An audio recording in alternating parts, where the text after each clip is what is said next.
everybody. Welcome to Sarah's Table. I'm Sarah Moore. My pronouns are she, her, and I'm going to be your tour guide on this delightful boat trip that we are about to take today. We are going to be playing Desperation by Jason Morningstar. As a warning, this is probably going to be a little bit more bleak than what we normally do here on Sarah's Table. I promise that there will still be moments of joyful gaming and we're still going to have like a delightful time. However, this subject matter is a little bit darker than what we normally do. So if that is uncomfortable for you, then you should definitely find a different show. Today's safety discussion, which I think is very important as a responsible gamer, GM, player at a table. You want to know where everybody's lines and veils are. You want everyone to be comfortable. So we are avoiding sexual violence, violence against children, all of your major phobia, like no transphobia, no homophobia, anything of that nature. But there is a very strong possibility that there will be regular violence and there will be probably death and or murder in this particular game. So put those hats on, I guess. I don't know. I don't think we should probably have murder hats. And yet let's do. If you do, sounds like a great idea. If you have your murder hat, put your murder hat on. It's not handy. Is it not around? I keep it in the closet. Metaphorical murder hat. Please put that on. Maybe it's more of like a crown, like a tiara situation. The murder crown. Now this is getting real heavy. I like it. Well, I mean, heavy is the head. You know what I'm saying? Yeah, it's doing the murdering. It's a lot. It's a lot to do. This game, Desperation, is published under Bully Pulpit. Yes? Bully Pulpit Games. Yep. And it is currently crowdfunding, and we are going to give you all of that information at the end. So you have to watch the whole thing, but also there will be a link in the chat. So you should go look at that right now. Let's go around the table and have everybody introduce themselves. I'm going to start down at the bottom of my screen, which is probably not the bottom of the screen that you were looking at. I like to be confusing. Noir, it's you. Hey, that's me. I'm Noir. I go by he, they. I'm super excited to play this game. We interviewed Jason about it, and I'm just ready to jump on in. So yeah, that's me. Cool. Where would we might have seen you before, Noir? I'm on a show on like a little channel you might have seen, JCon TV. I do table takes with my friend Peter here, as well as Javion and you as well. When you're guesting, and of course Bonsai. So yeah, that's where you can find me. Always there. He lives there, as a matter of fact. They never let him leave. They don't let you leave. Peter, what about you? Where can we find you? Who are you? I'm Peter Adkison. I'm affiliated with Gen Con and Chaldea and Actoroki. I'm personally on social media only on Facebook as Peter Adkison, but indirectly at World of Chaldea. This is where most of my work gets tagged. And happy to work with this Sarah Moore gal on all sorts of Actoroki stuff, and happy to work with this Noir guy on table takes, because I'm also on table takes. Yeah. Just like, you're like the linchpin, Peter. Right. Bringing us all together. And Jason, introduce yourself. So I'm Jason Morningstar. I'm the creative director at Bully Pulpit Games. I'm a game designer, and we're playing my game tonight. So this is the Desperation engine, and the particular experience we're going to have is called the Isabel. You can find me online at JMStar or at Bully Pulpit _HQ. My pronouns are he, him, and I'm so happy to be here. Yeah, we're so excited to have you here. I'm so excited to be playing with Jason. It's going to be so good. Jason I love to is play my with you, Peter. favorite person to RPG with. It's going to be so good. As I mentioned before, this is a little bit of a boat ride. It's less Gilligan's Island and maybe more Titanic. So let's see what happens. So be like one of the French girls. Right. Maybe later. We don't know. Also, this is a diceless RPG. It is led by card playing, correct? Yes, there are no dice. It's all cards. It's a deck of cards that we will reveal in sequence to determine what happens and how. Yes, I'm happy to walk us through that procedure. Yes, please. Let's get started. Are we ready to go? Yeah. Actually, before we start, in addition to our safety talk, I just want to talk about tone for a second to make sure that we're all kind of calibrated and on the same page. So that you could play this game absolutely seriously, and then it's going to be real bleak.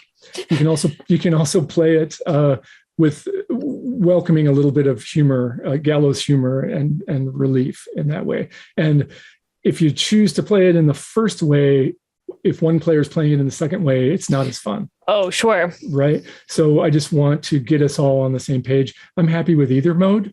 If you are all up for a sort of a very compelling, play it absolutely straight experience, we can do that. But if you want to have the tone be allowed to go a little bit lighter to release some of the tension, that is totally okay too. And I would like you all to tell me which you would prefer. How are we feeling? I mean, I'm down to play it straight. Yeah, I mean, how often do we get to play it straight? Right? That's fair. Yeah. All right. Are you okay with that, Sarah? Yeah, let's do it. All right. So what that means is that we will kind of check ourselves and each other on tone, because there will be times when you want to tell jokes. Because you're looking to relieve that tension a little bit. Exactly, right. And we can either lean into that and really relish that tension, or we can decide when it starts to appear, maybe we do want to play it the other way, and that's fine too. Okay. But we're going to try to take it seriously. That's what I'm hearing. Yeah. You all good with that? Okay. So the Desperation, the Isabel takes place on a cod schooner in Alaska in 1888, and we are the crew and passengers on this ship. And that's really all we need to know to get started.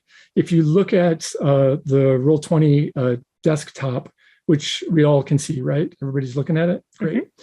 You can see that there are already some cards on the desktop. And these are they're like a map. These are all the locations that we're going to find in the game. So there's 4 cards that show the ship itself, the Isabel, which has a bow, a foredeck, cabins, and a boat deck. And then there are 4 dories stacked up on the back. A dory is a small fishing boat, dory 1, 2, 3, and 4. And then there are a couple other locations off to the side that we're not going to mess with yet, because we're never going to see them. It's fine. Don't worry about those places. So the way that this game is structured, imagine that there is a single deck of cards that's on the table. And if we were playing face-to-face, we would be drawing from that deck one card after the other. And they're sort of randomized, but they're in a sequence. And the sequence begins with the locations, which are already laid out, and then the people, which we will put in those locations, and then a story starts to develop over time. So what we're going to do before we introduce our cast of characters is learn about this ship. And to do that, we're going to do what we're going to do throughout this game, which is to look at these cards. So I'll go first, and then we'll just take turns. I've got the bow card here, and I'm going to enlarge it a little bit so that we can see it. And then I'm going to right-click on it and flip card. And on the back, there's some text, which I'm going to read out loud. These are the berths where the mates sleep in cupboard-like rooms, and it is hammocks for everyone else. The various lockers, chain, sail, forepeak, are wedged in wherever there is room. The cook, Lestenkopf, prepares meals here, which are consumed with gratitude or trepidation. And then there's an instruction at the bottom. It says, put this card at the bow of the Isabel next to the foredeck. So I'm going to flip it around again. I'm going to make it small and just put it back where it was. So somebody read the foredeck card for us. I vote Peter. Okay. And will this be kind of a standard order then? Yeah, I think typically we'll just kind of take turns. So that's great. Peter's. So I go after Jason. Okay, good. Okay, well, I'm going to make it bigger. I'm going to see if I can do what you said. Flip card. There you go. And I think I'll make it bigger. This is the foredeck, dominated by the hatch over the ship's hold. currently stuffed to bursting with salted cod. This is where the business of sailing is done. Okay, I guess I should flip it again and make it small again and put it back over there. Okay. Gonna guess that makes it my turn for I think cabins. so, yeah. Yes. Let's find out about cabins. All right, so let's go ahead and make it bigger. Then we're gonna go ahead and we're gonna flip card. These cabins for the master and his passengers are compact, tidy, and save for the permanent and unavoidable smell of fish that permeates every corner of the Isabel. Quite pleasant. Put this card between the boat deck and the foredeck. Let's go ahead and flip this back. Return it to its original size. There you go. Let's see if I can figure out how to make it there. Nope, it's just moving it around. Why won't you be bigger? If you just click on it, you'll get a blue square. Yeah. And then if you drag a corner, it should get bigger. Oh, it won't let me drag a corner. I'm going to help you. Yeah, make me bigger. There you go. Did it. I can figure out how to flip it though. There Good we job. go. This is the boat deck, an open area at the rear of the Isabel where the business of fishing is done. The dories are stacked like pancakes, upended on the taffrail here. Looking forward past the wheelhouse, there's a magnificent view of the spread of 2 gaff-rigged sails. Put this card at the rear of the Isabel next to the cabins. And we flip it back over. I'll make it small for you. Appreciate There we it. go. All right. And that's the locations that we have to work with right now. We've got those dories in the back, and they'll become important later. And those other places we don't need to worry about, but that's our ship. That's all the universe of these characters. And so what we're going to do now is actually meet the crew and passengers. So if you look to the side, you'll see there's a deck of cards there with people people on them. And what we're going to do is drag them out one at a time and meet these folks. So I just dragged out Gordon. We're going to make him bigger. All this art is by Brennan Reese, by the way, and I just this love art it. is beautiful. It's Just super love cool. it. Okay, here's Gordon. The universal truth of human nature is that we are all craven, mendacious fools, so it is best not to form too strong an attachment in close quarters. I will keep my peace and drink my whiskey. I am competent, but perpetually drunk. When from now on, when you get a card, read it to yourself, and then you read it out loud. And then do whatever it says. In this case, it says, put the card next to the bow and speak Gordon's truth. Now that can mean whatever you want it to mean. It might mean that you just want to read Gordon's card, or it might mean that you want to adopt Gordon's character for a minute and have a little monologue, which I think is what I'm going to do. So Gordon is clearly, he's perpetually drunk, but he's a really good sailor. And I think that that combination makes him intensely off-putting, that people associate him with being a little like unpredictable and just kind of unpleasant because of that. And he's sort of a curmudgeon. But man, if you need someone to climb the rigging to fix a broken gaff rig or whatever sailing thing it is, Gordon's your man. And even when he's drunk as a lord, he's just nimble on the rigging and really, really good at his job. But that doesn't make anybody like him. So that's Gordon. So Peter, will you draw the next person? Okay, so whoops, bring him out here. And whoops. Okay, so you said what you recommended that I read. Yeah, just take a moment and read the back to yourself. This is more important when things start happening, because when events are happening, you'll want to read it, and then you have to decide who the event refers to. Okay.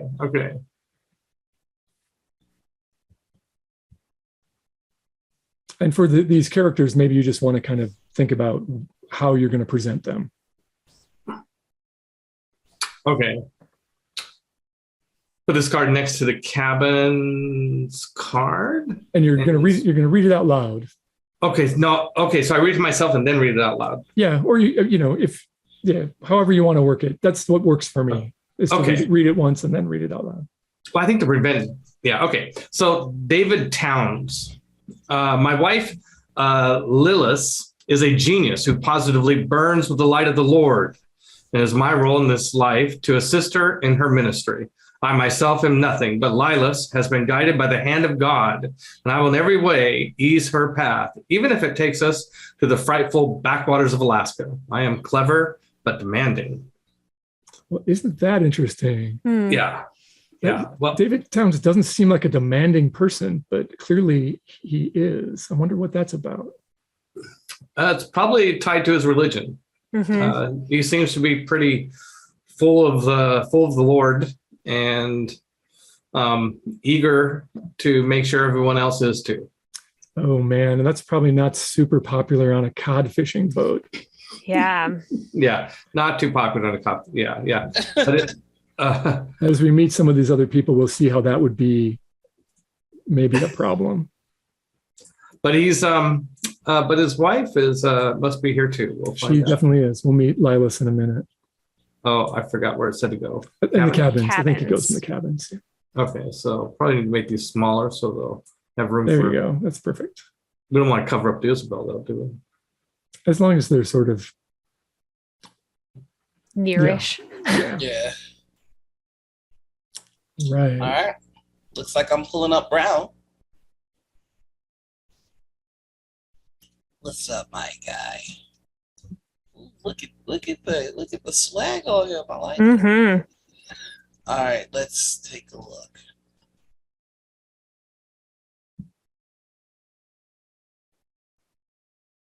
All right. As second mate, it falls to me to manage the business affairs of this accursed scow, and our business is fish. So I do the same work of all the others, and I count cod tongues and keep a tidy receipt. I am fair, but harsh. Put this card next to the foredeck card and speak Brown's truth. I think, let me put him next to the foredeck. I think that Brown is responsible, but understands the severity or the tediousness and severity of his profession. I think that he understands that the boat is no place for levity. It is a place to get the job done, and the faster the job gets done, the faster we can go about the business of pleasure wherever it is outside of the boat. So I think that he's a real taskmaster on the boat because he understands that if he wants to do things that pleases him, he needs to get to land. Yeah, I can see that. All right, let's check out Portugal, right? Or did he disappear? Put him in the back? What happened to you? No, he's right here. I got him. There you go. Oh, good. I was like, what happened to him? I pulled him out. Here, let me make him a little bit bigger for you. Flip that card. All right.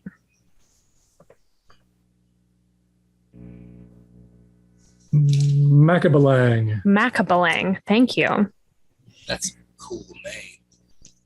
My name is Ernesto Bautista Macabalang, and I am not Portuguese, but I'm also not a man who catalogs his indignities. I've been on the Isabel since she was christened, and she has been sadly neglected of late, and I think this will be my last jaunt aboard the old girl. I'm experienced, but fragile. Put this card next to the bow card and speak Portugal's truth. I think Portugal is kind of over everybody's shit. Like, I think he's that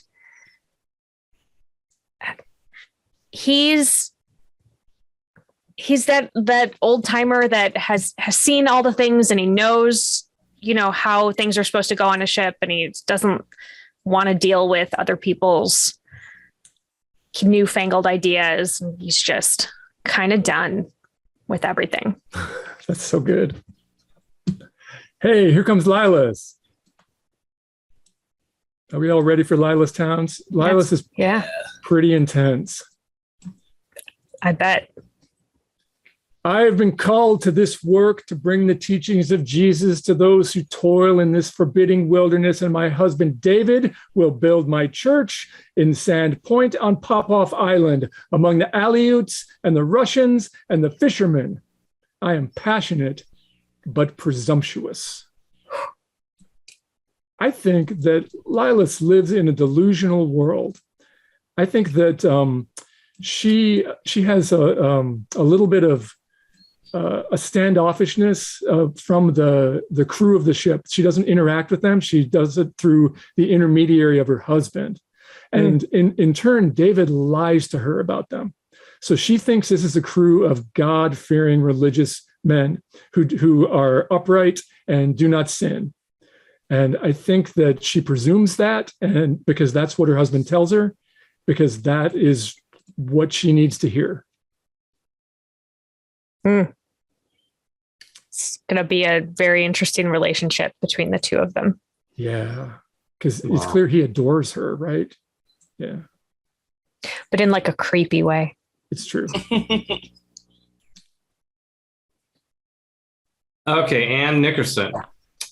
The deal, The deal I made with my mother was that she could send me to whatever blue stocking finishing school she wanted if I could spend the summer aboard the Isabel with my father. She agreed and chose Miss Brackett's school in New York City, which I shall hate. I am enthusiastic but sheltered. Anne is clearly something of a tomboy, perhaps, not really wanting to grow up in the traditional way that is expected of a young girl, and feels much more at home on a boat than in a room full of other girls who are all care a lot about what they're wearing and when they're going to be presented to society and this sort of thing. And she is resigned to her fate, but is going to make the most of this particular outing. Can I ask a question of the table? One of our boundaries is going to be violence against children, and Anne is technically a child. So I want to just clarify how we're going to handle that when things come up. Can bad things happen to Anne if someone else isn't the instigator of them? Yeah, I think so. I think visiting violence on her, like it would be the boundary, right? So like another character like physically attacking her is something that we would like to avoid. Yeah, that's great. Yeah. Personally, I don't mind if she's in danger. I just, one of my boundaries is I don't want her to be in danger because she's a child.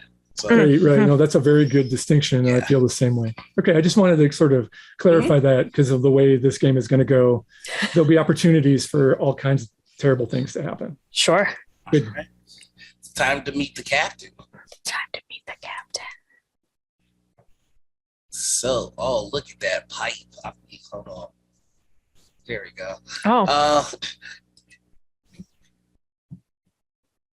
Captain Nickerson, I am master of the Isabel and make my money when we are a happy crew and heavy with fish. On this journey, against my better judgment, I've brought my daughter Anne. She wanted to see the world, and this is my part of it. And the fresh air at least will do her good. I am calm but troubled. Put this card next to the cabin's card and speak Nickerson's truth. I think Nickerson has been a captain so long that is his personality. That is who he is. He can never let it show when he's troubled. And I think that there are a number of things that he has to be concerned about. Money, things are good when the ship is heavy with fish. We don't necessarily know how that particular part of it's playing out. He's got his daughter on this trip. That's a concern.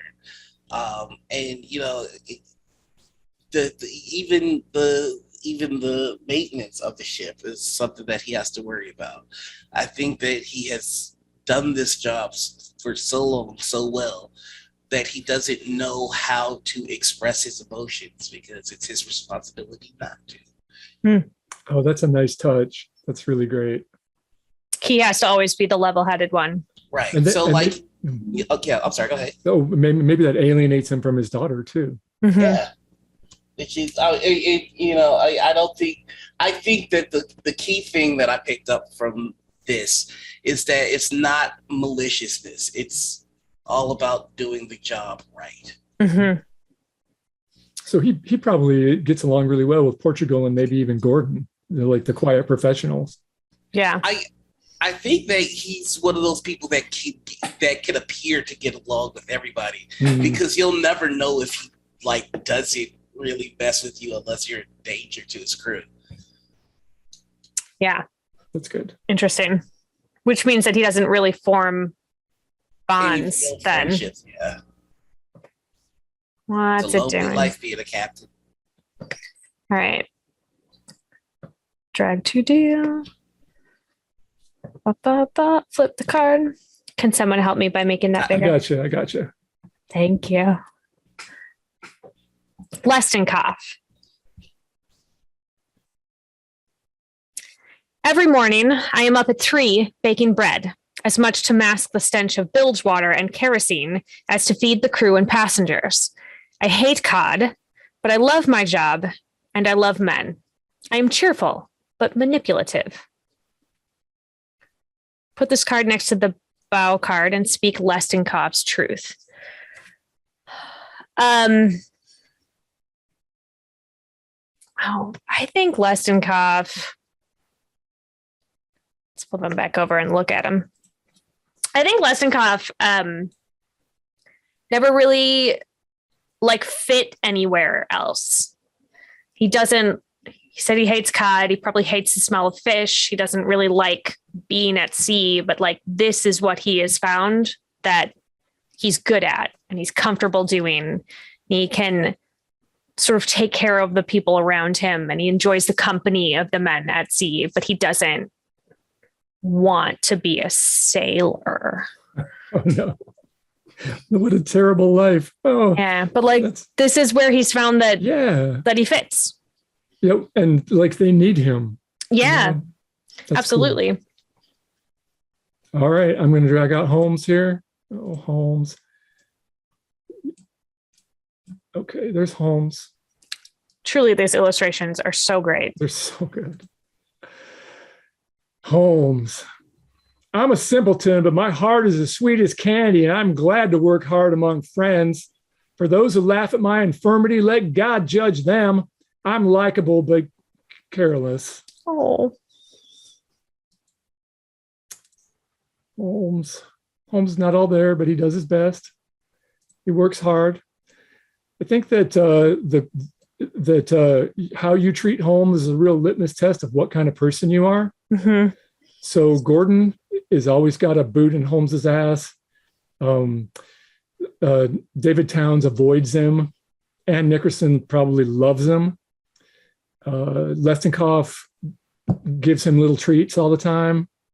And the captain keeps sort of a paternal eye on him. So Holmes is doing his best and it can be relied on in a pinch. And that's more than you can say about most of the people on this ship.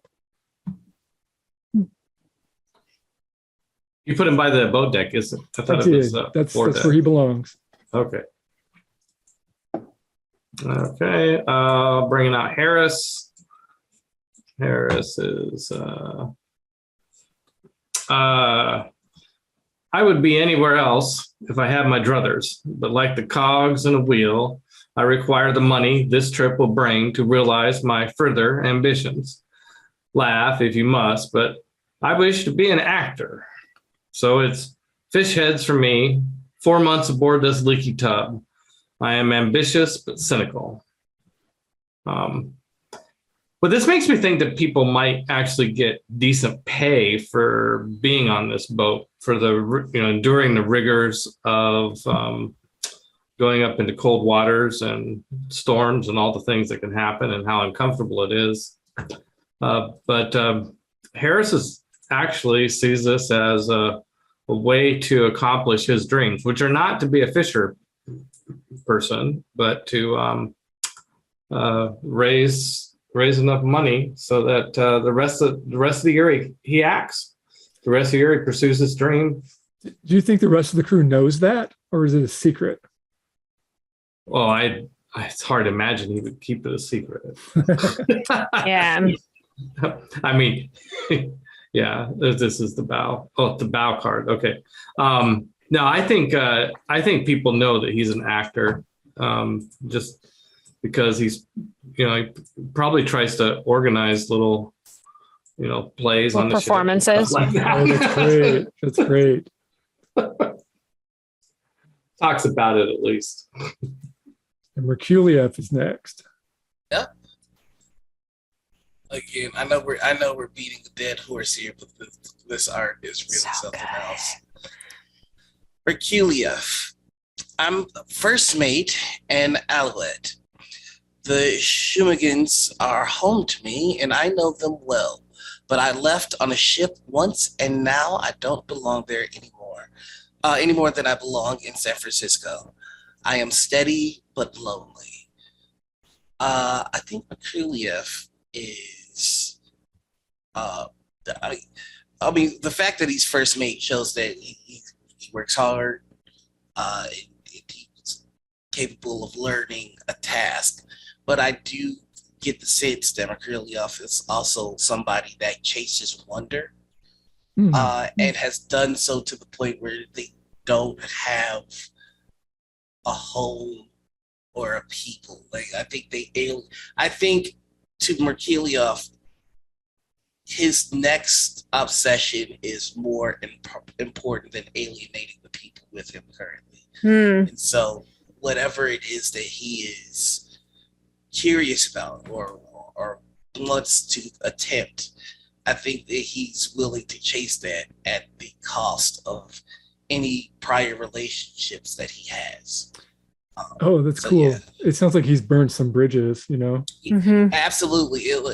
I think it's a lot more than having left to go on the ship that burnt those bridges. I think that there may have been a genuine request for him not to do so. Yeah. But he got it in his mind that he wanted to do it, and he did it. And that's the kind of person that he is. It doesn't seem like his burning of the bridges is like a malicious thing. It's just that he's not going to do what you want himself. Him to do. Yeah. Yes. Interesting. All right. Kenneth. Which card? Okay. Thank you.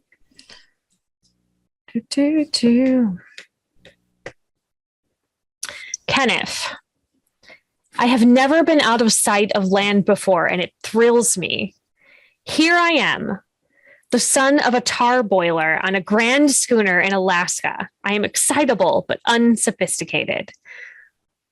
Put this card next to the 4-deck card and speak Kenneth's truth. Kenneth, to me, feels like Charlie Bucket. Like, he is just so thrilled to be here and sees it as very glamorous and exciting, and is probably asking a lot of questions all the time to everyone around him. I would imagine that people get pretty tired of Kenneth because he wants to just know, and what does this part do? And how does this part of your job work? And he's just like getting all in there. I think David Towns probably sees Kenneth as very moldable. And so I think he would take him under his wing and let me see if we can get you walking on the path that we want you to walk on.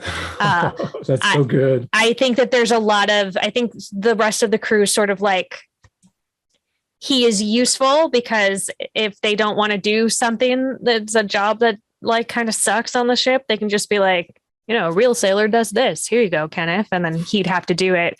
And does it without complaint because he's just so thrilled to be on this adventure. I don't know that will last for him. No, that's going to get old fast. Mm-hmm. Eventually he'll learn, right? And that's going to there'll be a reckoning then. Yeah. Well, so this is our cast of characters. This is all the people on that ship. And I love the stories we've already sort of suggested about these people. And you can see that there's some tension and some relationships that might form among them. And that's really what the game's going to be about. So the next thing that happens is that we actually begin the story of these people and this ship. And it's divided into 3 sections. And the first section is called A Whole Gale. And I'm going to draw the first whole gale card and show you how this works.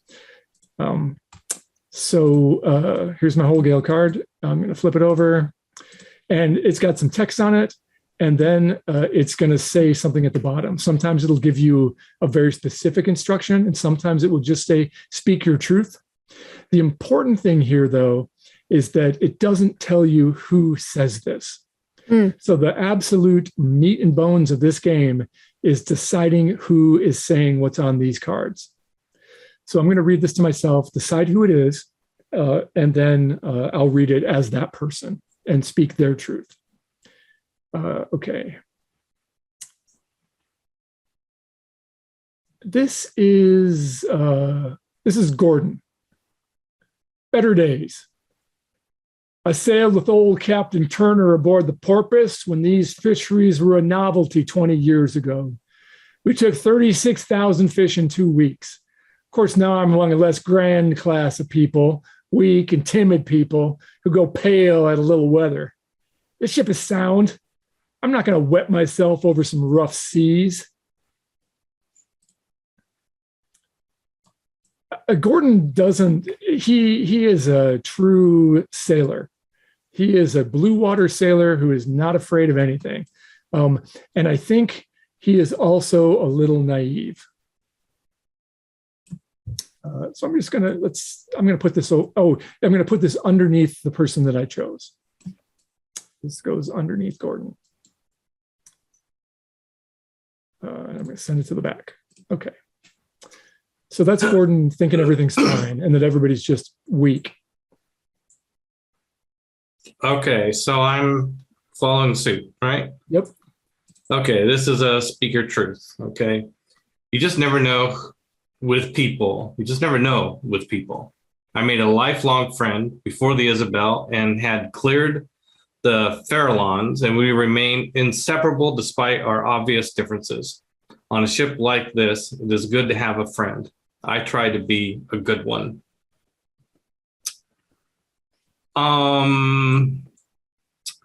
I think that this belongs to, was it Harris who likes men? Lesnikov specifically said he likes men. Lesnikov, who loves men. I'm trying to find Lesnikov. Lesnikov's under the bow and is our ship's cook. Oh, there he is. There he is. Okay, so so I think that he has, probably tragically with a man who is straight become, perfect. Yeah. Really good friends with that person, and longs for it to be more. But that's probably not in the cards. Who is it? Tell us who. Who's he being really good friends with? Well, I think that David Towns is very manipulative. Nice. Right? Oh, yeah. And so, yeah, David's just playing it. Yeah. There, now we've been under that time. I wouldn't mind if it's all right with you all to leave that relationship a little bit ambiguous, right? Like, because maybe David Towns isn't as straight as we think David Towns is. Yeah, I'd like to leave that out there, just that would track with that type of relationship he has with his wife. Yeah. All right. I have heard that the Isabel was unmasted in the Tempest back in '85, and her crew washed away, and the ghost ship was towed to port and repaired. I feel in my bones that she intends to wash us away too. There's death about her. Oh, Who is saying that? You know what? I think that this is Lilith. mm, Oh God. I yeah. feel like Nice. she is using that paranormal, that paranoia, that superstition to try and cow the rest of the crew to her Wow. cause. That is wild. Love it. So Yeah. then would it be more the devil's work than like a superstition? Then? Right. Mm-hmm. Yeah, absolutely. It's just like this is a damned boat, and it is my heavenly light that keeps you all safe. So give me some of that extra fish. Yikes. Just terrible people aboard here. It's true. Worse days.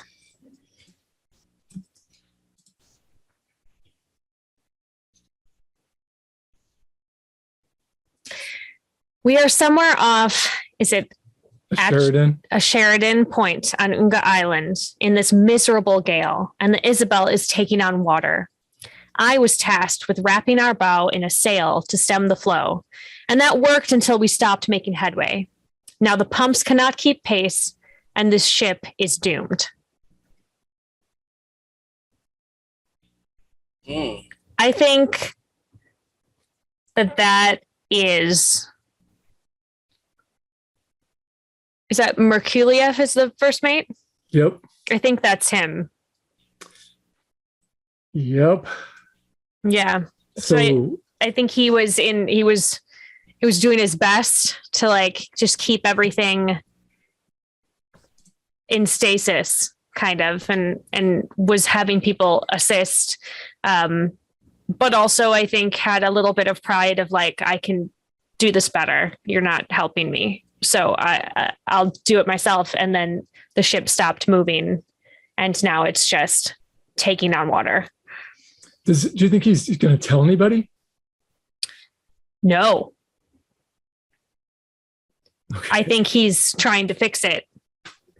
Awesome. Because he said, I could do it. I can fix it. I'm going to do it. And then refused help from other people. And now screwed up real big. And so he's not reaching out yet because he still thinks he can fix it. Oh, that's great. Probably not super great. Yeah, perhaps I'm using the wrong term. No, but I'm with you. Okay. We got a dream. I'm trying to make this bigger.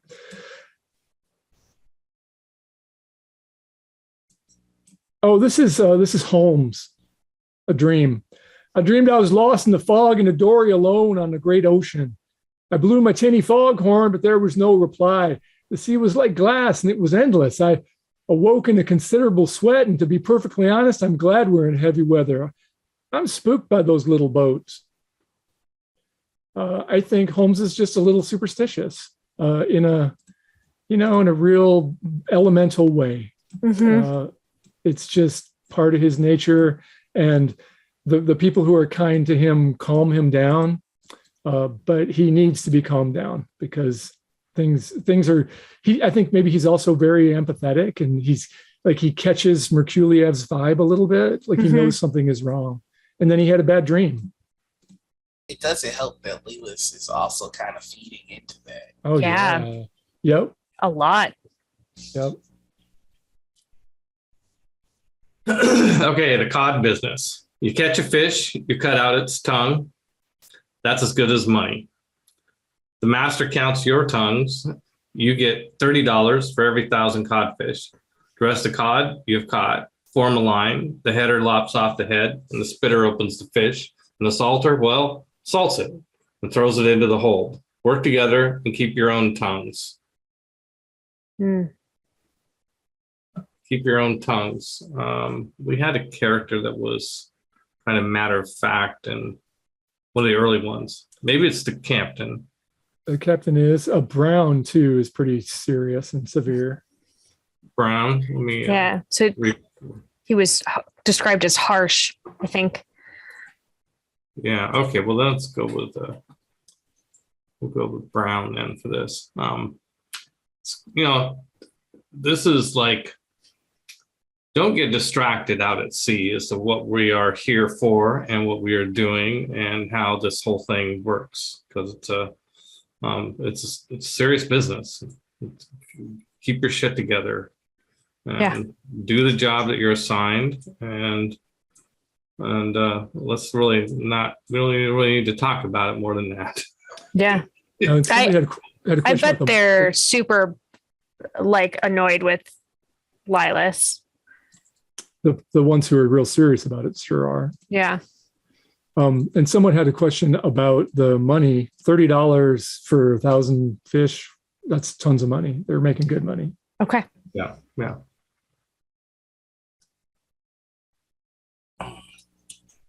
Point of interest. I don't want to cause panic, but the Isabel is a bad ship, poorly cared for and overloaded, and we will be very lucky if she makes port. The deadlights are secured and everyone will do their part, and yet I fear that the Isabel will slip away beneath us soon. To me, this is very clearly Captain Nickerson. Oh, no. I think Captain Nickerson is far more aware of the situation of his ship than he lets off. Oh, that's terrible. Oh no. Yeah. Brought his daughter on knowing that the ship might not make it back. Mistakes were made. I don't know that he started this knowing it was bad. I think as they set sail, he kind of, oh crap. It became clear as they were. Mm-hmm, this is not good. That makes a little more sense. Yikes. Yeah, certainly puts a lot of pressure on him. Yep. Good. Why won't you let me draw you? Because we're out. Oh, because we're out. No, there are no more cards. Yep. That's why it's given us the command to shuffle, because the whole Gale deck has been used to roll 20. Okay, great. That's fine. So everything's fine, right? The ship's still sailing. We've just got there's some bad vibes. But everything's okay. I mean, we're on the verge of disaster, I think, in a couple of places. Yeah. If you say so. I think some of the right people know, so maybe there's hope. Okay. Yeah, but some of the right people aren't sharing that. That is very true. All right. So the next card in the deck is called Abandoned Ship. Oh. So what I think I want to do, I'm new to this interface too, so we're going to experiment a little bit. We're not going to need any of these whole Gale cards anymore. So okay, so we can take them out and delete them. We're going to just take. It's good to keep them around during the act because you might want to refer to them again. But the whole Gale is now over, and we can move on to the next thing. So what we could do, I hope you guys don't mind me helping with. Oh no, I want you to help. Thank you. All right, so we can, if we're done with the whole Gale deck, what I'll do here is I press the hide button, and you can see that it's gone. Okay. And I'll also do the same for people. Great. And instead, I'll bring up the abandoned ship and invokes. So I'll have us going 2 decks at a time. Oh, great. Cool. Okay. Well, abandoned ship is a single card, so I'm just going to pull it out. Oh, okay. Maybe. So we have to shuffle it first. Okay. I'm really glad that you were here to help with this. Thank you, Noir. Yeah. Tech support, Noir. That still won't let me. Can you get it on the desktop? Mm-hmm. So let's see. First, we have to recall the abandoned ship card. So that's why, because it's on the table. So we're going to recall it.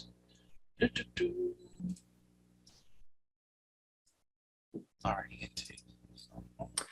And if not, I actually have the print deck with me when I can find the card that we need if necessary. There we go. And it is on the table. Awesome. Will you read that out loud to us?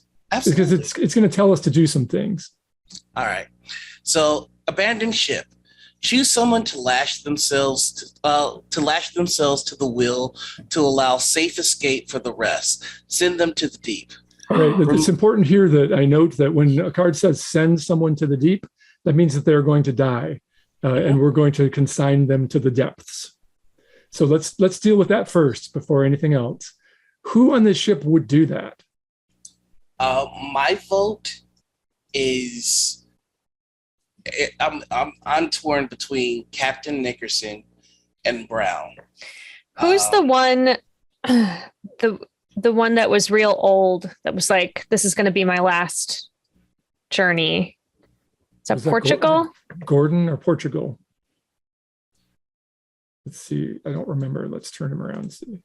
Portugal is, I think this is my last jaunt. Yep. Yeah, I think I vote for Portugal. I think Portugal would maybe like Captain Nickerson would say, I should do it. I'm the captain. And Portugal would go, but you're here with your kid. I'm old. Let me do it. Yeah, I like that too. I can support that for sure. Okay. Peter, do you have strong feelings about who's going to lash themselves to the wheel? No, I'll roll with Portugal. All right. So we know Portugal is not going to make it off this ship. So what else is on the abandoned ship card? Remove the 4 Isabel ship cards and spread out the 4 Dory cards. Okay. I will do that. And then the last of the instructions are to divide the remaining survivors unevenly among the 4 Dories as they hastily abandon ship. So we're going to do that before we read about these Dories. Okay. Yeah. And we're done with the abandoned ship card. Yep. Okay. So and I'll we go ahead and hide the deck as well. Good. Thank you. Okay, so we've got all these people and they're all going to get in these boats, and the rule is that they can't have an even number of people in them. Okay. So it would be very easy to be like 4 people in this one, 4 people in these 2, and 2 people in these 2, and that's not allowed. They have to be uneven distributions. And we can do it randomly. We can put people who logically would be together in the same boats. There's no rule as to how they get divided. Well, I think David and Lilas, the husband and wife, would probably go together.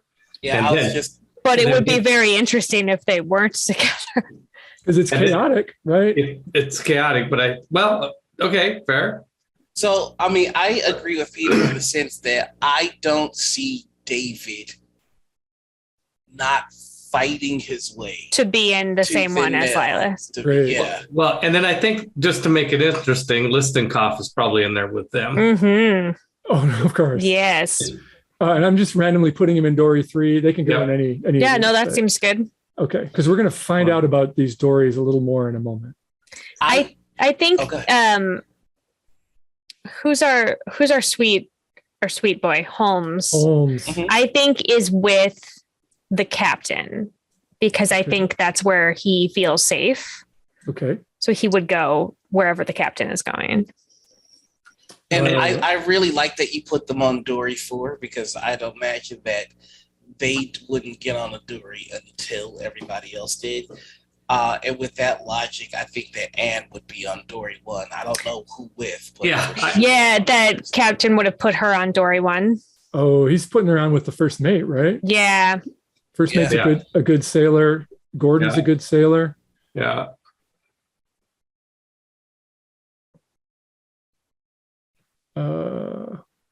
Okay. Well, let's. How about the other?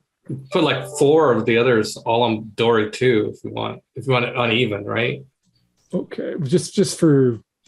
Okay, so Portugal's gone. Portugal is gone. Yeah. So some people have to move here. We need 4 people in one boat. How about Gordon with Harris, Brown, and Kenneth? Yeah, maybe Merculieff and Anne are the only ones in the first one. Yeah. So that's fine. That's a good distribution then. Let's find out about these boats, shall we? Oh, no. And we're going to resume the order with Peter telling us about Dory 1. Okay. Here we go. Dory number 1. Oh, not the cards. What? Not the cards yet. Not cards? Oh, you're going to flip over the Dory card up here. Oh, I got the wrong one? That's okay. Just you can leave that out for now. Okay. I thought I did in boats. These Dory cards. I see what you mean. Okay, sorry. Let's see. Okay, this is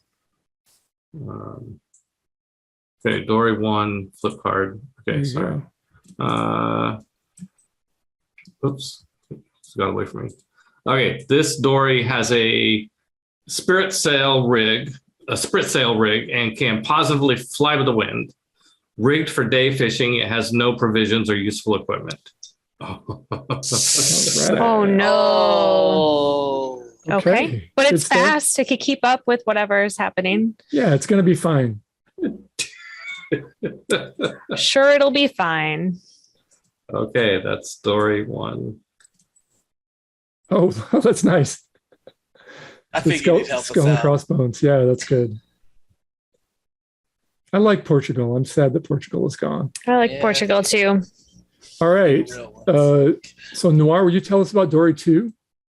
Absolutely. Crowded. It's a crowded boat. It is, in fact, a crowded boat. Here's hoping there's some good news for all those people. Oh, I'm sure it's going to be great news. Oh no.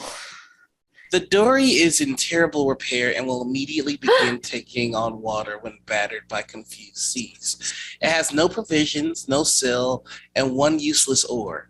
It is a death trap. Oh no. Oh man.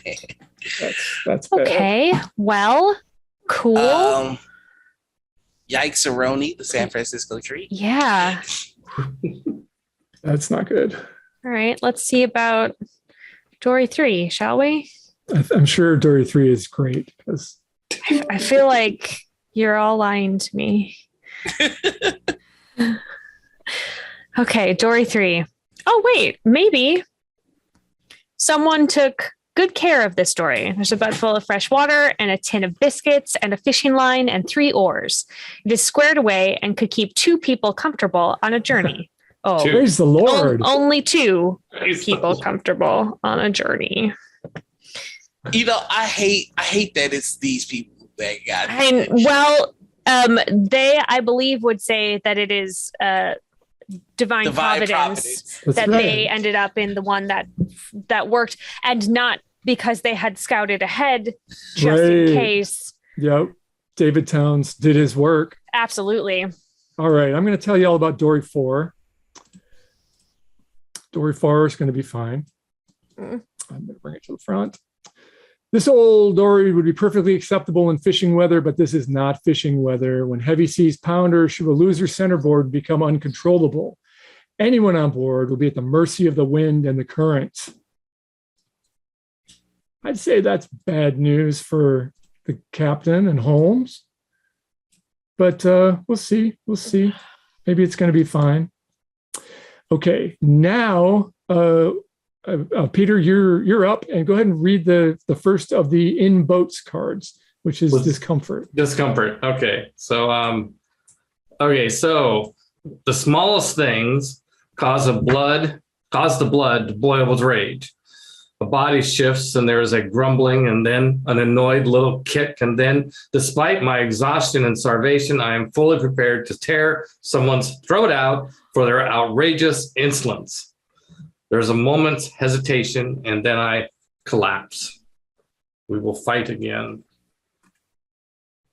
Oh. Ooh.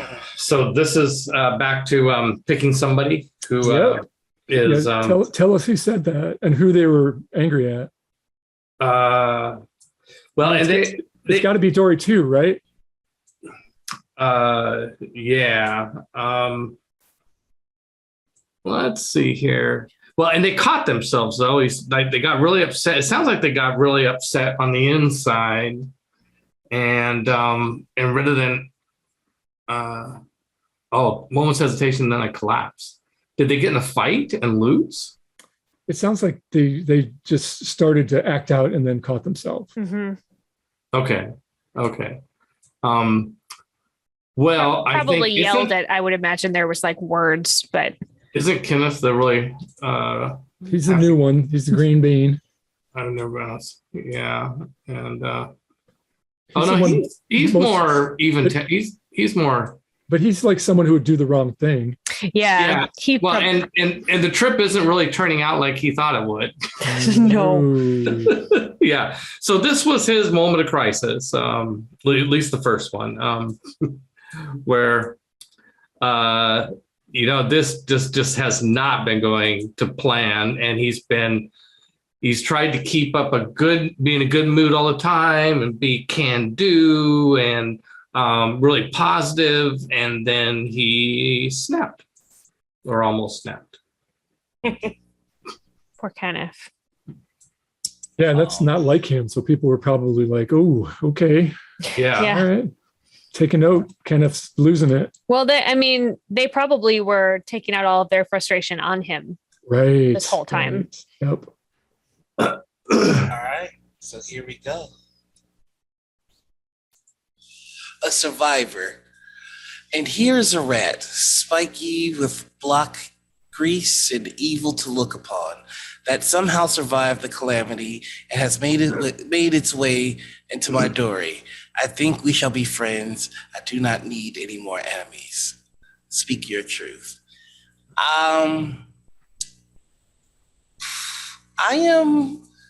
I'm gonna give this to Holmes just because it's sweet. Oh, it's like his rap friend. Yeah. I think he needs a little buddy right now. Yes, I want to give Anne a little buddy, but I want to give it to Holmes because Holmes needs it. Feels right. Yeah, it does. So we're gonna flip that over. There you go, buddy. All right. Let's see. The death roll. Okay. The vision is seared into my memory. The Isabel, heavy and low, in a death roll. She was broaching to windward on her beam ends, and then the sails met the water, then rose again heavy, counter-rolled. And that was it for the Isabel. It was a magnificent, terrible thing to see. I think this is Anne. Oh, wow. Yeah.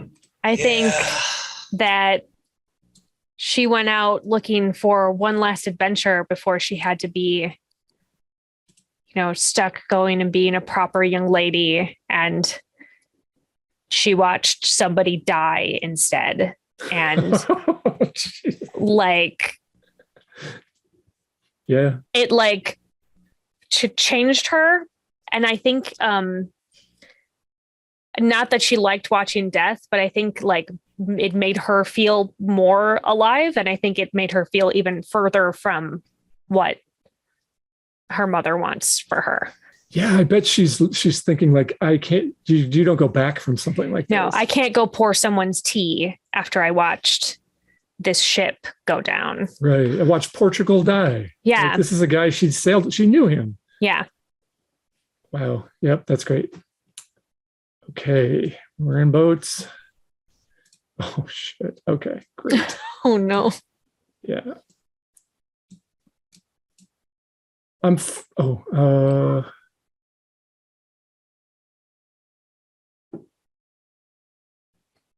Okay. I'm falling like a shooting star now, but down through the depths, a weightless seraph. And I don't mind.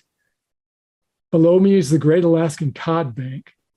We took 1 million fish this year alone, more even, but they still form a solid, undulating silver wall below me. The cod part to let me pass on my journey to the abyss. Oh. So now this is the first time we've seen this. The card says, speak your truth and go to the deep. So this is a card where somebody drowns. They're going to die. And the person who's dying is Harris. I think Harris has poetry in his soul, and this feels very beautiful to me. And so in the moment, it's not terror. It's just an appreciation of beauty as he descends to his death. Harris was the one that was going to be an actor. Yep. So Harris goes to the deep with his card. Does that seem right to everybody? Yeah. Okay. Yeah, that's good. And makes sense that it was from the most full boat. There would be, and the one that almost had a fight and Yep. And I have to wonder whether Gordon and Brown didn't help. There could have been some assistance over the side for sure. Love it. Love it. Okay, the final tattoo. Oh, this is also speak your truth and go to the deep. This has all been too much, and I am done in, exhausted, sodden, and cold. My heart is beating out its final tattoo.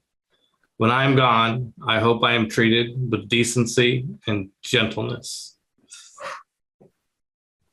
Ooh. Decency and gentleness. This is somebody who's kind of frail. Mm-hmm. Yeah, who was the frail character? I mean, I have who I would think this is. Go ahead. I could use some advice. I think it's Listenkopf. Yeah. And the ship that he's with. I think Lelis is just taunting and pushing and pushing and pushing. Well, and being in the boat with a person that he has romantic feelings toward, who is in this life or death situation. I think that, I'm going to go with that. I think that in the harshness of the situation, David has lost patience with the game that he was playing with Listenkopf and starts to reveal his true nature. And all right.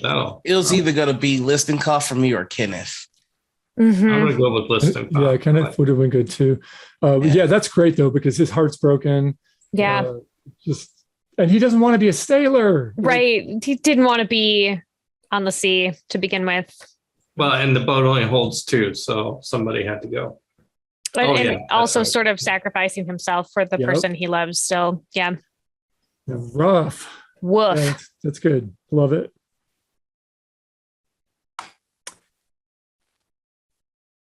Sorry to have to put the mark on you there, Listenkopf, but here you go. Yep. I liked him too. Yeah, he was good. Me too. All right. Oh man, we're losing folks. All right, here we go. In boats. I don't have to see anybody to the deep. My foot. In the chaos, a hog's head filled with salt broke free and crushed my foot. I didn't even notice. So desperate was our escape. Only now has it become obvious, and the dull pain seems to rise in pitch and intensity with each roll of this accursed dory. I will probably lose it. I kind of want to give this to either David or Lilith just because they're the ones that are in the ship with everything. Yeah. It's kind of like, you could be on a cursed dory and screwed, or you could be on a dory with everything and still somehow view it as being cursed. Right. They're both good candidates. I know it's tough. But I'm going to embolden Lilith by having it happen to David. Yes. Oh, yeah. Yes. That makes sense. He was so busy trying to get her off the ship. He didn't even notice he'd hurt himself. Also contributes to why he was losing his patience with Yep. And he's going to end up having to get his foot cut off. That's great. Yeah. Oh man, this feels so cruel, but it's telling a really amazing story. I'm sure this is the worst it's going to get. Probably. Too soft a word. I share this little boat with the principal architect of my ruin, the person whose gross negligence and criminal greed have brought us to this crux. The Isabel was rotten, and I must rub oilskin in cramped quarters with the very source of the rot. Hate is too soft a word. So many good choices. There are a lot of good choices here. I'm going to give it to Lilas. Yeah, that's a good choice. Yeah.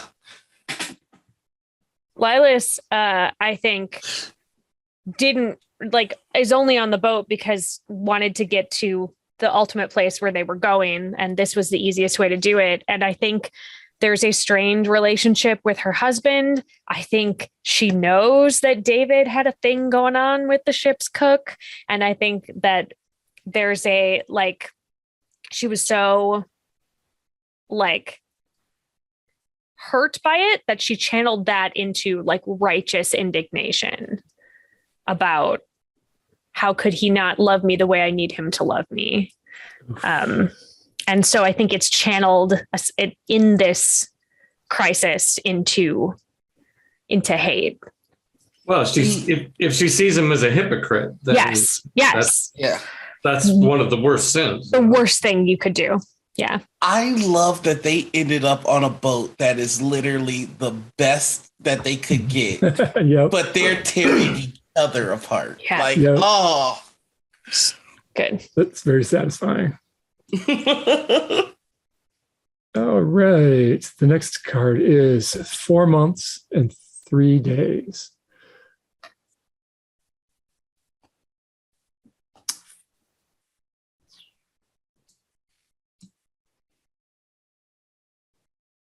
Oh, no. Somebody's got a baby waiting for him. I think it's Captain. Mm-hmm. Anne's got a little brother or sister. 4 months and 3 days. That's how long we were supposed to be away from San Francisco. I have business there. Someone waiting for me with loving eyes. A baby will be waiting for me. 4 months and 3 days would be very welcome right now as the remorseless gray waves hint at eternity. The captain has everything to live for, and he's made the worst mistake of his life. That's brutal. Right? There's just no going back from this. Mm-hmm. He probably doesn't know where his daughter is at this point. Yeah. And that is the last of our invoke cards. Oh, nice. No. Okay. Well, happily, the next card is Landfall, and this is the trigger to take a bio break. Okay. All right. Well, then we will be back in just a few minutes to see how I was going to say heroes, but I don't think any of them are heroes. So to see how our crew has survived. So we'll be back in a few minutes. Go grab yourself something to eat. Maybe some cod? No cod. No cod. No cod. It has been spoken.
Welcome back, everybody.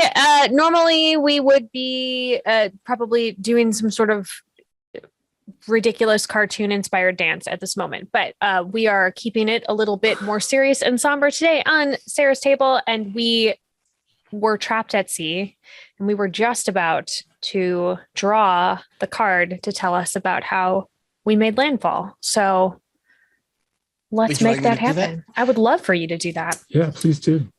I gotcha.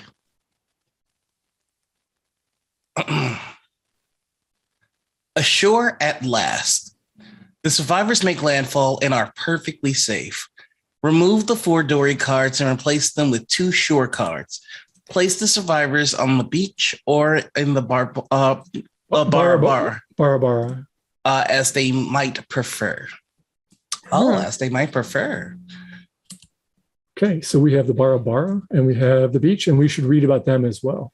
Yeah. Do we read about them before we place them? Yeah. There's no real surprise here. Okay, I'm gonna get rid of the shore at last. See. All right. So here's the beach. Would we like to start with that one? Sounds good. Okie dokie. So let's go ahead and make it large and pull it to the front. And we're going to flip that bad boy. Flip it. The beach. A barren rocky strand demarked by stiff cliffs, the beach faces south into the vast Pacific. The cliffs funnel a stiff breeze at all hours, and there are few signs of life. Some wheeling gulls and limp ocean weeds, pure desolation. Make a tiny map with this card and the Bara when landfall is met. Whoa. That doesn't seem like a good beach to be on. No, it really it's does. Not the fun kind of beach. Sarah, will you tell us about the Bara? Sure. Flip card. Oh, I'm going to make it big for you. Hold on. Make it big for me. The Bara. This is an old Aleut house dug into the earth, its roof long gone, save for lonely whalebone supports. A dory dragged overhead will serve to keep the rain out, and a driftwood fire will fight the chill. If it has any deficit, it is that it does not survey the ocean. Sounds like a much nicer place to be. I mean, maybe not super nice, but nicer than the desolate beach. Didn't we have someone from the Alouette? Yes. Merculia. See, maybe we can get our people here. Yeah, let's gather everybody together. Are we good to remove the in-boat cards? Yep, those cards can all go away. Okay, so what I'm going to do there is we're going to get rid of those cards. The one thing we really need to remember is that David Towns is going to lose his foot. Yes. Yep.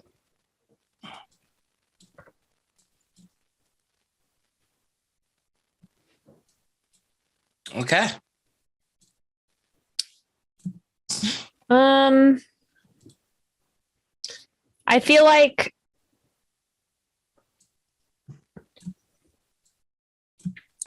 Lilas would go to the beach because God will protect her. Mm-hmm. Yeah, which means that David Towns is going to the Bara. Yeah, they'll be split. They've had their falling out at this point. Mm-hmm. Yeah. So does everybody know about these 2 locations and they've just chosen which to go? We're not trying to line these up with like, oh, this story landed here and this story landed there. No, I don't think so. I think they all kind of landed at the same time. And drifted to one of these 2 spots. Yeah. Okay, I think that Captain is never again going to let Anne be separated from him. Sounds reasonable. Yeah. And probably cares about her comfort. So I think the 2 of them are in the Bara. Yeah. I like it. And I've got these 2 separated by the skull. So if they're on this side of the skull, it's Bara. On this side of the skull, it's the beach. Okay. Merkuliev, he grew up around here. He's very comfortable in this terrain. So I imagine he's probably on the beach. Yeah. I think Kenneth is looking to get away from some of the people he was in the boat with. Yeah. So I think I would put him in the beach as well. That makes sense. And we'll put Brown and Gordon in the Barabara then. Perfect. And it's kind of like the return of the crew. Yeah. And honestly, Holmes is going where the captain's going. Yeah. I think. Yeah. Okay, cool. Well, that's what a cozy setup we've got. I bet it's kind of weird down on the beach. That's a weird trio. That's cool. Life's good. Shall I draw the first hell card? Yeah. Please. Bring us down. Bring us home. Bring us down. Okay. Oh God, this is a rough card, folks. I know who it is. Okay. The custom of the sea. We have no food, and it is the custom of the sea that the majority must eat.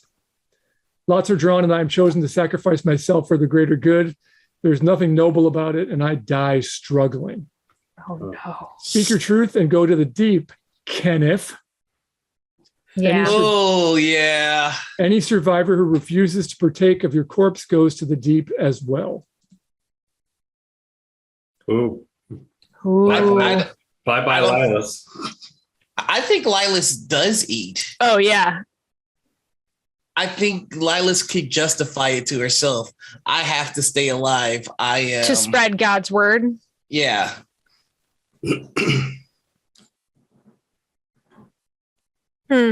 I got you here. So let's just look at these. So first of all, is it for both locations or is it just for? No, this is for everybody. It's for everyone. This is still a community. There's just sort of two it. places you could be, and people can move back and forth quite easily. Okay. So here's what I'm imagining happened. The captain said, we've got to eat. We're going to draw straws. We're going to draw lots, and then rigged the outcome. Oh. Right? Because Kenneth is useless. Right. And it's just, that's how it's got to be. And he wasn't going to let his daughter risk being killed by these people. Right. So he rigged the outcome. And the only question is, who among these people would be like, no, I'd rather die. I'd rather die than eat. Honestly, and I hate to say this, I think Holmes would. I think Holmes. I can't eat my friends kind of a thing. Right. And I think that would be exemplified by the fact that he found a rat on the boat. Yeah. And worked to keep it alive. Okay. I think Holmes is too good of a being to do that. Oh. Poor Holmes. I love Holmes. I do too. But it makes sense. It totally makes sense. Is there anybody else? I think that like Anne would protest and then her dad would be like, look. I think he would make her. Yeah. And that's the only other one that I think would have a qualm about it. Certainly Gordon he'd be first in line. Mm-hmm. Brown would do it. Brown would choke it down. David Towns.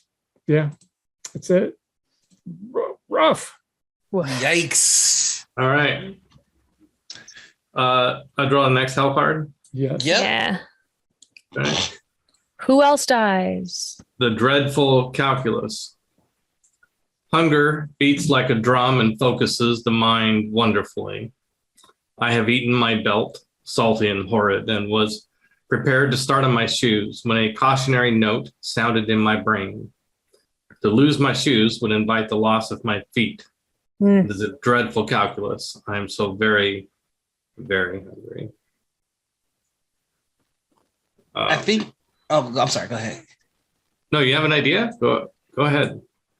I mean, just sticking with the theme of feet. I think this sounds like David. I was thinking the same thing. So absolutely. Yeah. Like he's not going to eat his other. Oh, with the idea that perhaps he can hold on to the crushed foot a little bit longer if it stays in his shoe. Yeah, he hasn't lost the foot yet, at least by the cards, right? So he just and maybe I think that maybe the shoe has become like a tourniquet. Yeah. Or the foot. Oh, it's all swollen in there. Like you have to get it out of there. Oh, and gross. He's afraid to see what's underneath. On top of that, I think the additional calculus to this is that if he takes that shoe off, he's going to show everybody It's true. that It's a he's secret. wounded. Yeah. And they just ate a dude. The only person who knows is like actively avoiding him. Right. Yeah, Yeah. I love it. Yeah, taking that shoe off is basically volunteering himself to be eaten next. Next. Mm-hmm. Tighten your belt, David Towns. No, he ate it. He can't tighten it. Yeah. Turnabout is fair play. We need food, and I was elected Fisher.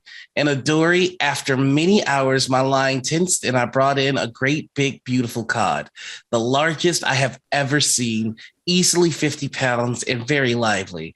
And it somehow knocked me over the gunwale into the ocean.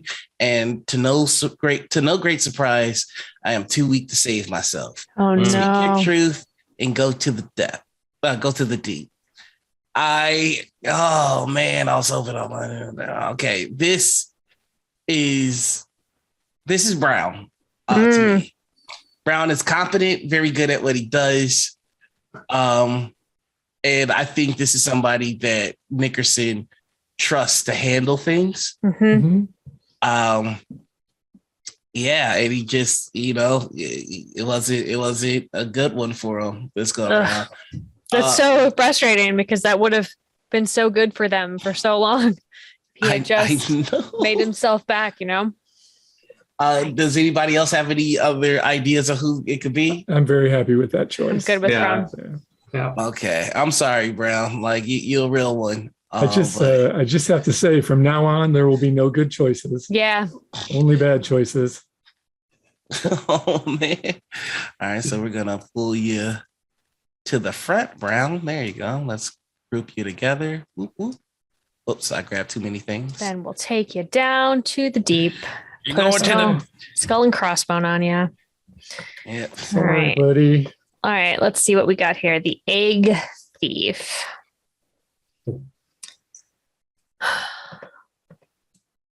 Above our wretched shelter, vast screaming hordes of gulls, auks, murres, and puffins taunt us.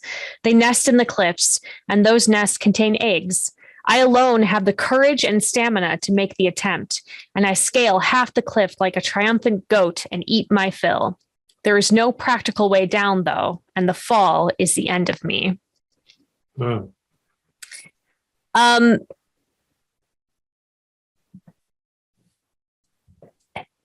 This seems like a super selfish thing to do because the idea that you could get up there and eat your fill, I think it's Lilas.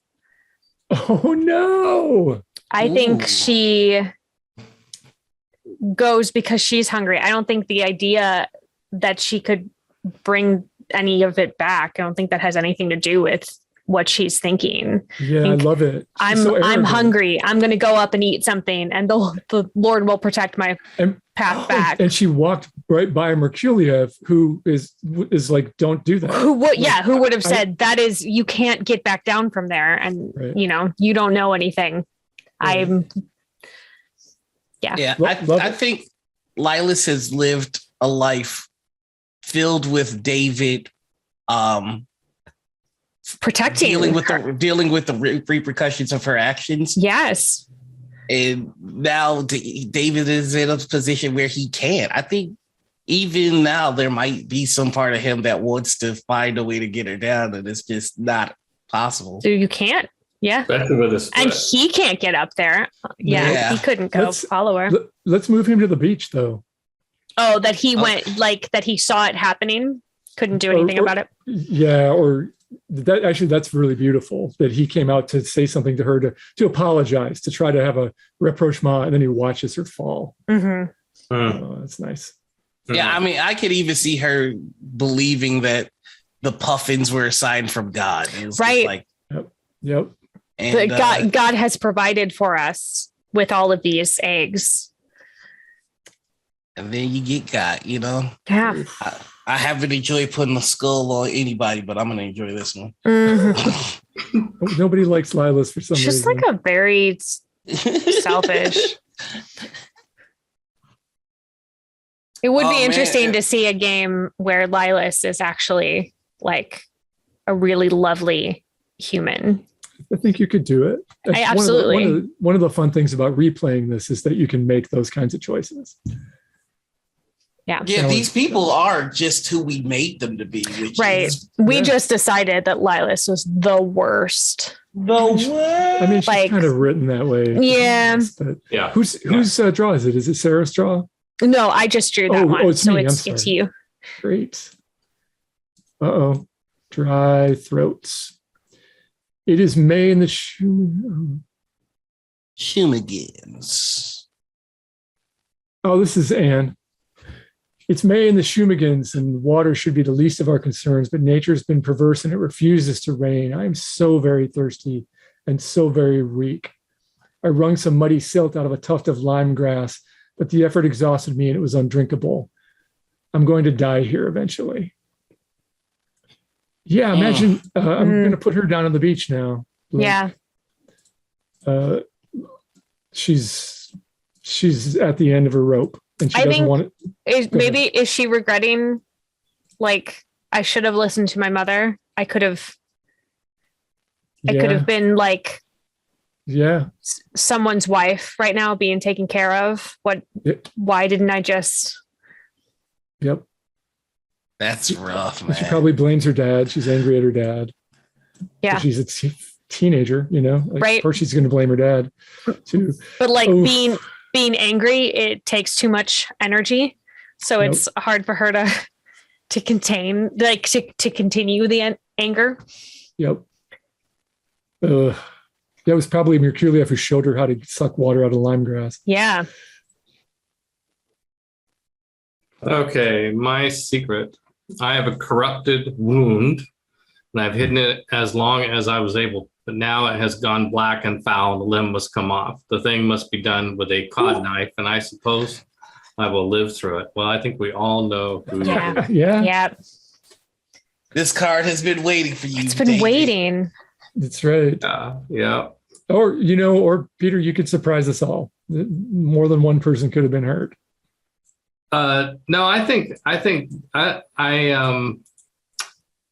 kind of in a macabre sort of way. I've been waiting for this moment. Yeah. And that really was a very Chekhov's gun kind of thing. Yeah. Thinking about that injury a long time. Yeah, I think it was, and then the death of his wife, he just didn't have, it really compromised his spirit, the ability to go on. It's taking care of her has been what has been fueling him for so long. He's called it his purpose. Yeah. All right, let's see. So we have 5 survivors right now. Yeah. You had to go and say something, didn't you? Oh, no. Heroics. If we are to be saved, it will not be God or another ship who does it. So I gather what I can and load the best story, and I am off to the rescue before anyone can object. Sadly, even our best story proves itself less than seaworthy, and now I am splashing like a seal to no good end. Sharks are very abundant in the Shumagan waters. Oh. Speak your truth and go to the deep. I know who I want this to be. Go ahead. It is going to seem like we're picking on this guy, but I want this to be David. Oh, interesting. The idea, this is all I can do this now. I think that David is so used to fixing things that he realizes he's on his last legs. And just one. His last leg. I didn't mean to do that. But I think that, he kind of saw at the end of it all the kind of person that his wife was. Mm-hmm. And I think David has always wanted to do good. He was just kind of led astray, and this is the one chance to let me actually do this right. So pathetic. Yeah. I love it. That's great. That's an unexpected turn. I was like, the captain might do that, or Gordon might do that, but no, I love it because it's deeply ignorant. In a really sad way. Yeah. From someone who doesn't know. And it's perfect. Love it. All right. What? Sorry, David, your time has come, buddy. You're going to the deep.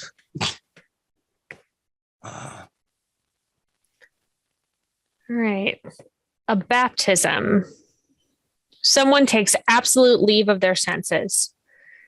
I watch as if removed from the scene as they strip off every shred of clothing and immerse themselves in the Pacific surf, raving about being baptized anew. I could have interceded. Send someone to the deep and speak your truth. Okay.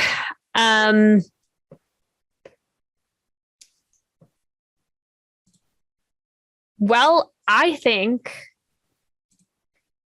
that this is Captain Nickerson talking about Anne. Oh no. Oh. How could you? Yeah. But I mean, I think like it was too much for her. She couldn't,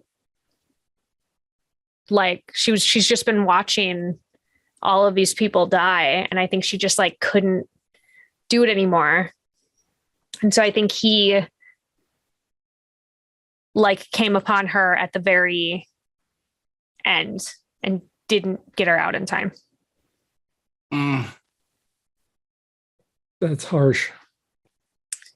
Yeah. And the fact that he could have interceded, like that's super well, rough. and I think he would blame himself and like, I should have kept a closer eye on her and I should have checked in more. I was trying to manage everything and I didn't manage it as well as I could have.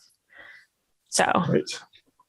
I mean, one of the things we talked about at the top was like, he can't let himself show the worry. Yeah. And I think that probably weighed very heavily on her. Yeah, that might have been what did her in at the end.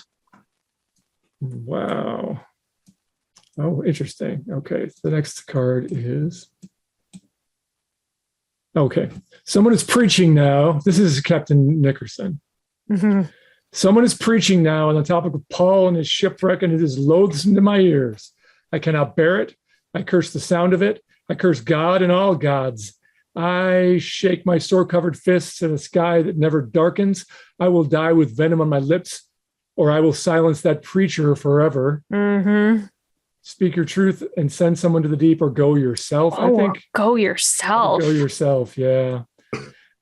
What I'm imagining is like in the miserable Bara Bara, it's him and Gordon is out of liquor. Mm-hmm. And just starts rambling. His brain is rotten. He's starving and gone mad. He starts preaching, and Captain Nickerson, who just watched his daughter die, mm-hmm. he can't do it. He picks up a rock and it just ends Gordon. Just beats him down.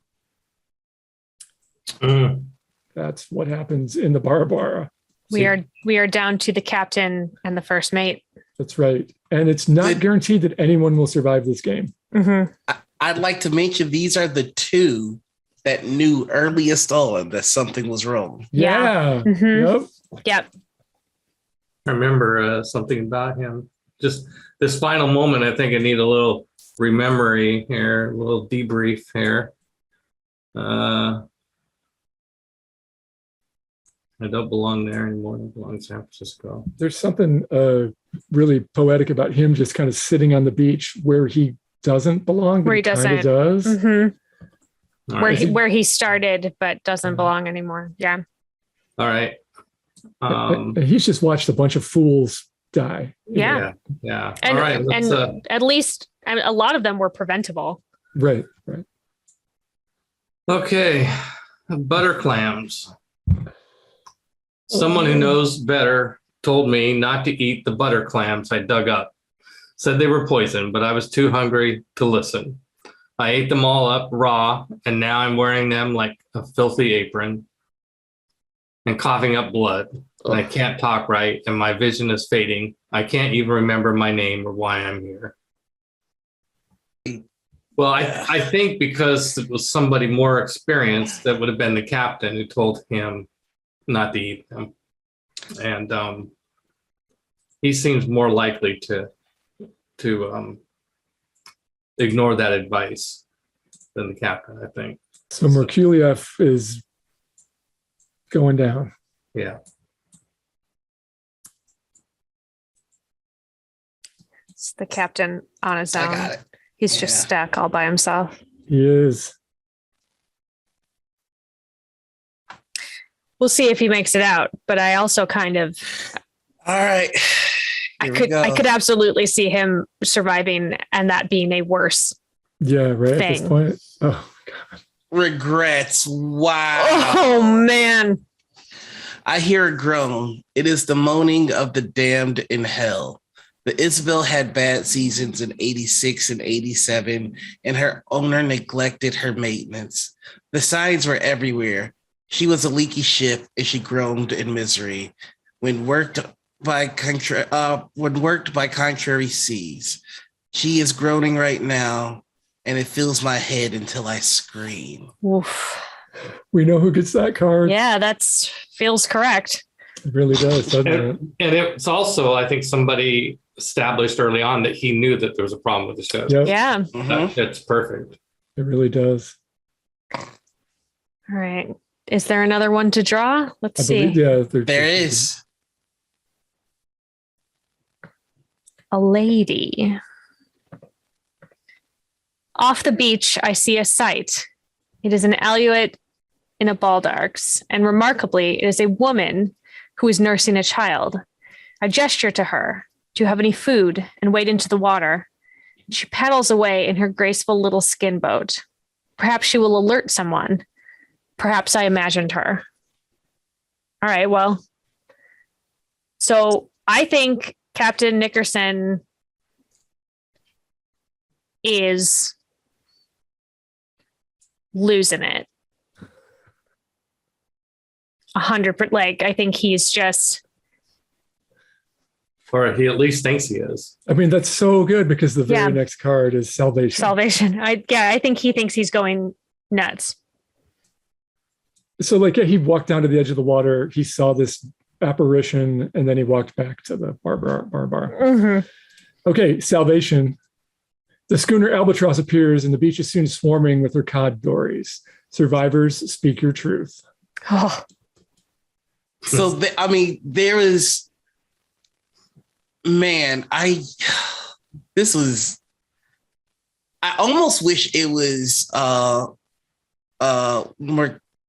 was his name? Merkuliev that survived, because being the apparition of the Alouette woman and then Salvation feels like that would have been very sweet, but for like, Captain Nickerson, it's so tortured now. As if they had only held out a little while longer, right? No, it's good that it's him. That like bookends it in such a good way. Yeah, because this game started with him being like, "This is a bad idea. I'm making a mistake," and then 11 dead people, including his daughter, later. He's back on a ship, right?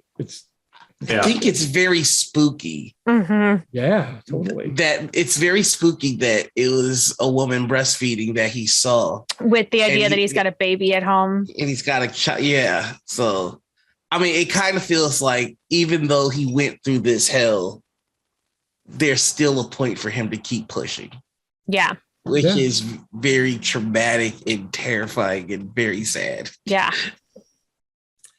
And that's how the game ends. That's a good story. That's a good and sad story. Very sad story. And we really threaded that needle. Like we can talk about sort of inside baseball stuff about how the cards are distributed and so forth. But I was really happy with the way that it sort of molded itself into a form that I thought was very poetic and sad. This is the kind of thing where you can have your own, like in my head, I like to imagine that I'd like to imagine that lady was real and that she was the one that brought the schooner. And the reason that she even checked out that area is because David. Oh, yeah. that he had gotten far enough that they found had their body or something. seen him. Yeah. Perfect. Yeah. So in a way, he did save. He was the hero. Yeah, I like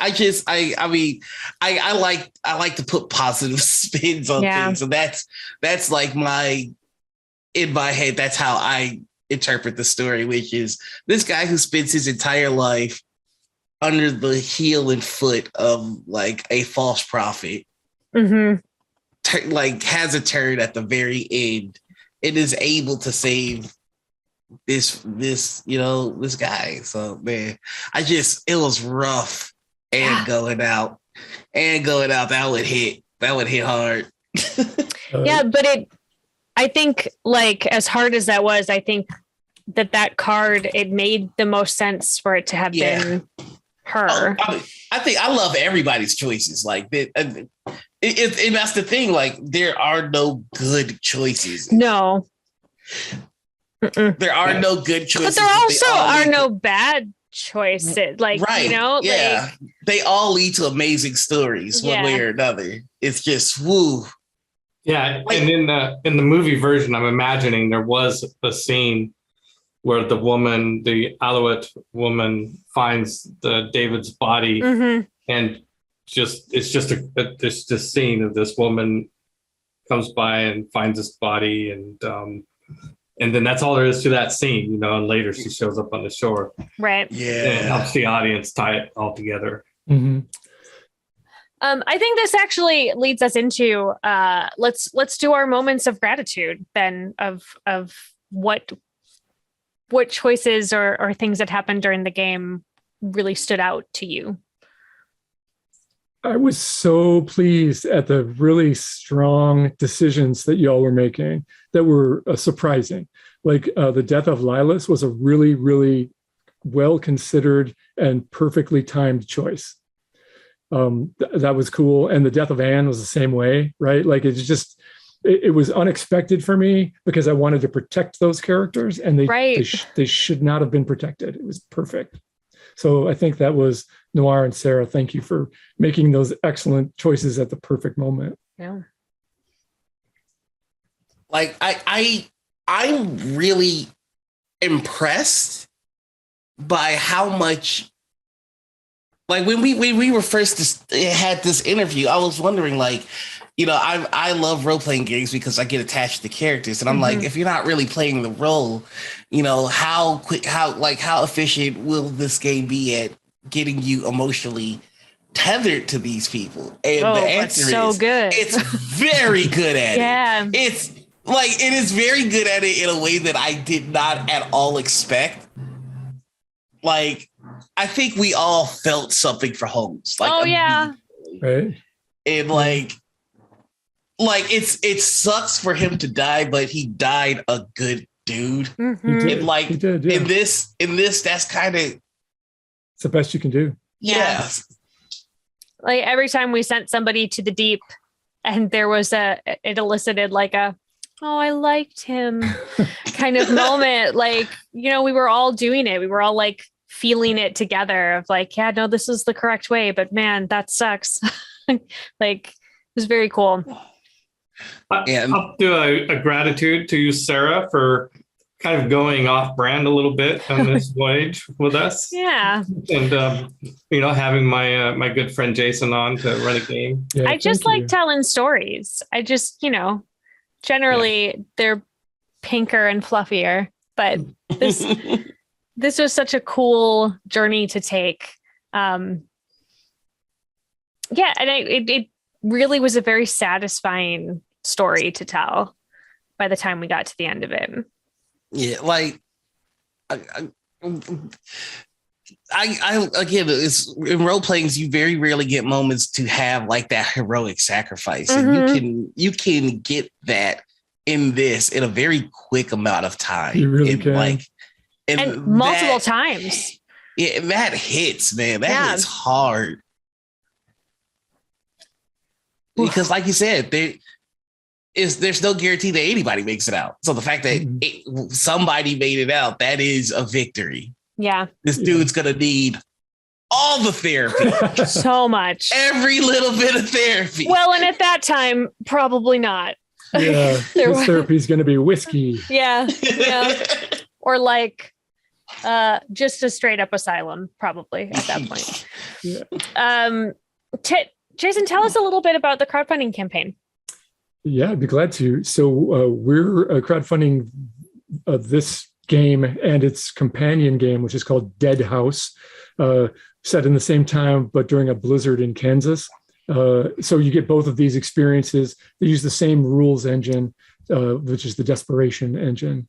We're crowdfunding it on GameFound right now for another couple of weeks. And the campaign's doing good. And we would love your support. And if you're interested in, you, the viewer, are interested in a pick up and play game that evokes these kind of intense emotional attachments and creates very compelling stories with role players and non-role players alike, I encourage you to check out the campaign and support us if it seems like it's up your alley.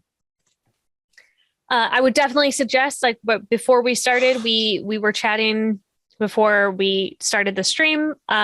We definitely went over everybody's, so we did a very thorough safety discussion and how are we going to handle things and what will happen if we venture into territories that we are uncomfortable with, but didn't realize we would be uncomfortable with. Please make sure that when you are playing this game, that you take that time at the beginning. And there is part of the resources as part of this game is that there's a list that all the cards, it tells you what sort of they deal with so that because it's sort of scalable, right, Jason, that you can take things out. Yeah. The cards are numbered and there's a content warning list that tells you which cards you'd want to remove or you'd want to review if you're concerned about particular issues. And the game scales because if you take out more than 8 of those cards, that's telling you should play a different game. Right. And it won't function as intended. I thought very carefully about safety. The other thing I want to point out is that sort of early in the game, I kind of stopped us and was like, hey, here's a character and we need to make sure we understand how we're going to deal with her.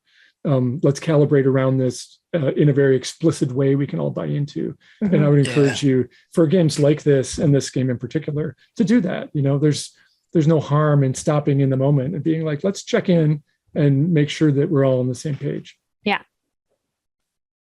And we had the option, we could have removed Anne from the game, right? Yeah, it wouldn't have hurt anything. In fact, the last game I played, we removed Lilas. And she's a colorful, interesting person, but they're all colorful, interesting people. So losing one isn't going to break the game. And I think it's really interesting with this because you can do a lot of, as you were saying earlier, you can do a lot of replay with this and you can make fully different choices for each character that comes up. And it will definitely affect the game. It will. The distribution of cards, because you're removing some as part of tuning the deck before you play. So there'll be new cards that surprise you, as well as the sequence in which they're revealed will be totally different. Every game is different. The characters turn out differently, and you can even choose that. We were talking about how often Lilas is a villain, but you could make her not a villain, and that would be a really fun playthrough. Yeah. The idea of just having her be really earnest and a true believer in a very sweet, innocent kind of way would absolutely change interactions with her. Right. Cool. What were you saying, Noir? No, I was just saying, what if she really is chosen by some divine power? Be wild. I am all in for this game. I can already imagine the expansions you could do with this. This is really good, man. And we're gonna have a real sort of liberal licensing policy so that people can create their own versions of it. I'm excited. I want to talk to you about what you imagine for it, because we've got plans if the campaign's a success. But people have come up with some really interesting, thoughtful ideas that have different tones too. So Jen Martin, when she first played this, she said, I want to do a Regency experience with this, where it's not about death, but it's about finding the right partners or being rejected in a romantic competition in a sort of Austen mode. Yeah. And you can see how the structure would totally work for that. Absolutely. And would have high stakes, not necessarily in the I might die if, but if you were like cast out of society, Right. you could, your fortune would be gone and you might as well not be alive anymore, kind of a thing. Yeah. That'd be a really interesting way of doing that. So I'm excited to see. I could see it working for like a siege, Mhm. Yeah. Oh yeah. Like Munziger 1244. Yeah. That kind of a story where there's going to be attrition. And the question is not only who survives, but whether the thing that you're trying to defend survives. Yeah, totally. Yep. I have, would be great for a slasher movie kind of setup. That's an obvious one. I've already got that one written. Lots of ideas for these. Yeah. Very cool. Excellent. Well done, Jason. Yeah. Thank you. Really enjoyed it. Thank you. I'm really incredible. glad. I'm glad you enjoyed it. And I hope you'll tell your friends and support us. Going leaving Kickstarter and going to GameFound it's a real calculated risk at this point. Yeah. Since it's a smaller platform and there's a barrier to participating in that. You have to have a new account and whatever if you're not already a GameFound customer. So we thought that was the right choice. And if you agree, then come support people doing cool stuff on GameFound. Yeah, for sure. Right. Yeah. We're going to go around the table and let everybody know where we can be found on the interwebs so you can follow all of these delightful folk and all of their platforms. So I'm going to start with Peter. I can be found my personal Facebook page, Peter Adkison on Facebook. That's my only personal social media. I'm also very heavily involved with Chaldea and Aktaroki. So at World of Chaldea is only one step away from me. I'm also on Table Takes on Gen Con TV, the Gen Con's Twitch channel, Fridays at 2 p.m. Pacific time. Wonderful. What about you, Noir? Yeah, hello everybody. I'm Noir. He, they. You can find me all over the internet as the Noir in England, Twitter, Twitch, YouTube, TikTok, and Instagram. I am a host on Table Takes TV with Peter here on Gen Con TV. I am the community manager for Evil Genius Games Productions. Our Kickstarter has just gone live this week for Everyday Heroes. So check it out and make me look good in front of my boss, please. Thank you. On it. And how about you, Jason? Where can we find you? You can find me, probably the best place to follow my work is either on our Patreon or at bullypulpit_HQ on all the various social medias. And I am at JM Star as well. So that's probably the place to track me down. Wonderful. Please go and check out this game. It is one that I think you'll have a good time with. It makes you think. It makes you feel stuff. It's important. So pick it up, back it, play it with your friends. And then, let us know how it goes. You can tweet us and tell us how it went. My name is Sarah Moore. You can find me on Facebook at Actor Sarah Moore. You can find me on Instagram and Twitter and Ko-Fi and TikTok at Pixies and Pins. You can find me here every Friday on twitch.tv/GenConTV at 5 p.m. Pacific for Sarah's Table. Next week, we are going to be playing Cupcake Witches. It is going to be a lot more of a lift. So if you are looking for joy and giggles, come back here next Friday. And if you're looking for more like real serious stuff, just like rewatch this episode. It's going to be up real soon tomorrow on YouTube. I want to thank everybody for being at my table today. It was such a joy and a treat to have you here. I want to thank my editor, Jeff, for helping me figure out how to put up a Roll20 feed on this particular one because we've never used it before. Thank you, Jeff. Thank you, Jeff. I would like to thank everybody at home for watching. It is such a happy time for me whenever anybody can sit at my table.